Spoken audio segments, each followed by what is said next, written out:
عورتوں کے کثرت سے جہنم میں جانے کی جو دو وجہ نبی صلی اللہ علیہ وسلم نے بیان کی، تکثرن اللعن و تکفرن العشیر، کہ تم بہت زیادہ لعن طعن کرتی ہو، گالی گلوچ زبان سے بکتی ہو، اور شوہروں کی ناشکری کرتی ہو. تو لعن طعن یہ عورت کے کثرت سے جہنم میں جانے کا ایک سبب ہے. اور صحیح بخاری کی حدیث میں آپ صلی اللہ علیہ وسلم نے کہا لعن المومن کا قتل، یہ اتنا سنگین اور خطرناک گناہ ہے جیسے مومن کو لعن طعن کرنا اس کے قتل کرنے کے مترادف ہے. جیسے قتل ایک سنگین اور خطرناک گناہ ہے، اسی طرح سے نبی صلی اللہ علیہ وسلم نے کہا کسی مومن پر لعن طعن کرنا یہ بھی ایک سنگین اور خطرناک گناہ ہے. السلام علیکم ورحمۃ اللہ وبرکاتہ. بسم اللہ الرحمن الرحیم.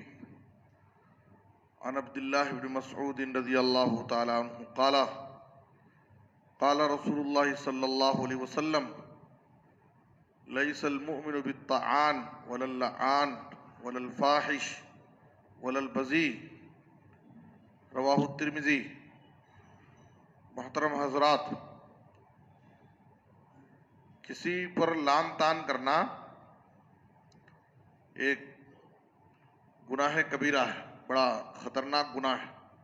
لعن طعن، لعن کہتے ہیں لعنت، کسی کو اللہ کی رحمت سے محروم کرنا.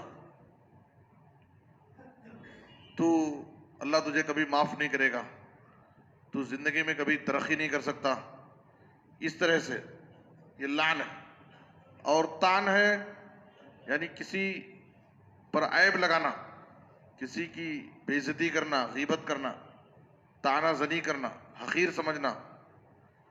تو لعن طعن، نبی صلی اللہ علیہ وسلم نے کہا کہ مومن لعن طعن کرنے والا نہیں ہوتا، بدگو بد زبان نہیں ہوتا، بلکہ وہ اپنی زبان کی حفاظت کرتا ہے.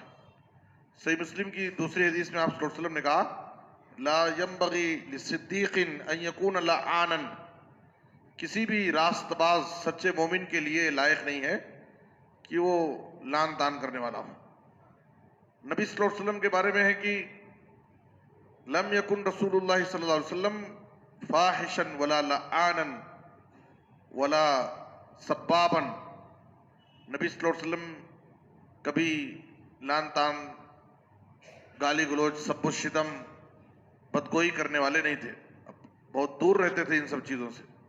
بلکہ اگر کسی سے کبھی ناراض ہو گئے اور کچھ تنبیہ کرنا ہے تو کہتے ما لہو تریب جبینہ، اسے کیا ہو گیا ہے، اس کی پیشانی خاک آلود ہو.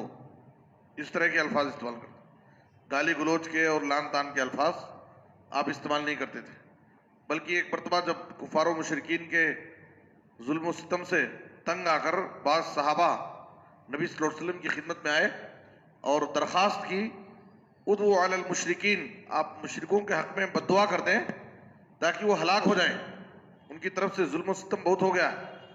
تو آپ صلی اللہ علیہ وسلم نے کہا انی لم ابعث لعانا وانما بعثت رحمہ، میں لوگوں پر بد دعا کرنے والا، لعن طعن کرنے والا بنا کر نہیں بھیجا گیا ہوں، میں تو لوگوں کے لیے رحمت بنا کر کے بھیجا گیا ہوں. تو آپ صلی اللہ علیہ وسلم نے بد دعا نہیں کی.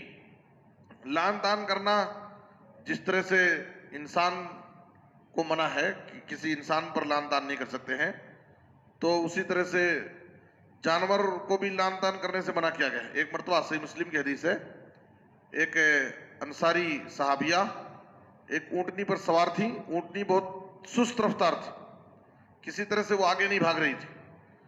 تو اس صحابیہ نے اس پر لعنت کی.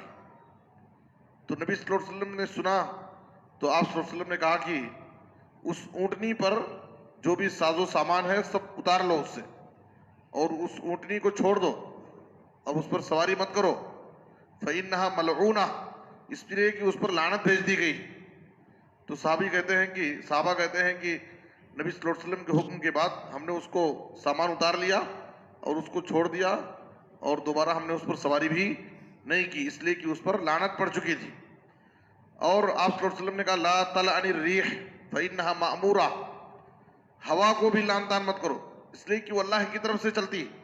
اگر سخت ہوا ہے، ناموافق ہوا ہے، جس سے ہم کو تکلیف ہو رہی ہے، آپ اس کو برا بھلا کہیں گے تو وہ تو اللہ کے حکم سے چلتی ہے.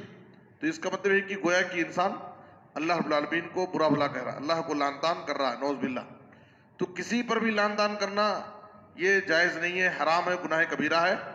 بلکہ عورتوں کے کثرت سے جہنم میں جانے کی جو دو وجہ نبی صلی اللہ علیہ وسلم نے بیان کی, تکثرن اللعن و تکفرن العشیر, کہ تم بہت زیادہ لعن طعن کرتی ہو, گالی گلوچ زبان سے بکتی ہو, اور شوہروں کی ناشکری کرتی ہو. تو لعن طعن یہ عورت کے کثرت سے جہنم میں جانے کا ایک سبب ہے. اور صحیح بخاری کی حدیث میں آپ صلی اللہ علیہ وسلم نے کہا لعن المومن کا قتل, یہ اتنا سنگین اور خطرناک گناہ ہے جیسے مومن کو لعن طعن کرنا اس کے قتل کرنے کے مترادف ہے. جیسے قتل ایک سنگین اور خطرناک گناہ ہے, اسی طرح سے نبی صلی اللہ علیہ وسلم نے کہا کسی مومن پر لعن طعن کرنا یہ بھی ایک سنگین اور خطرناک گناہ ہے. اور آپ صلی اللہ علیہ وسلم نے کہا کہ جب کوئی بندہ کسی پر لعنت بھیجتا ہے تو وہ لعنت آسمان کی طرف جاتی ہے, تو آسمان کے دروازے اس کے لیے بند کر دیے جاتے ہیں. پھر زمین کی طرف آتی ہے, زمین کے دروازے بھی بند کر دیے جاتے ہیں. پھر وہ ادھر ادھر گھومتی رہتی ہے. پھر جس پر وہ لعنت بھیجی گئی ہے اس پر اس کی طرف لوٹ جاتی ہے. اگر وہ اس لعنت کا مستحق ہے تو ٹھیک ہے, ورنہ وہ لعنت کرنے والے کی طرف لوٹ جاتی ہے.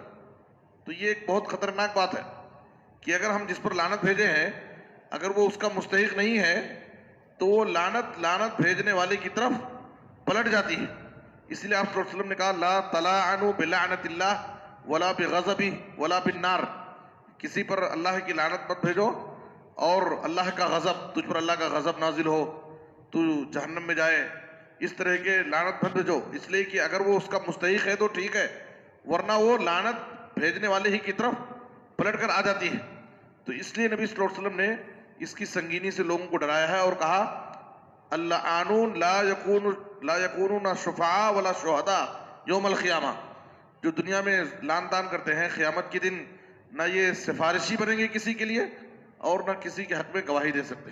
تو اس لیے اس کی سنگینی کو ہمیں سمجھنا چاہیے اور اپنی زبان کی حفاظت کرنا چاہیے, لعن طعن سے بچنا چاہیے. اللہ سے دعا ہے کہ اللہ تعالیٰ ہمیں ہر حال میں اپنی زبان کی حفاظت کرنے کی توفیق عطا فرمائے, زبان کی آفتوں سے برائیوں سے اللہ ہم سب کو محفوظ رکھے. آمین. وصلی اللہ علی نبینا محمد و آلہ وصحبہ اجمعین.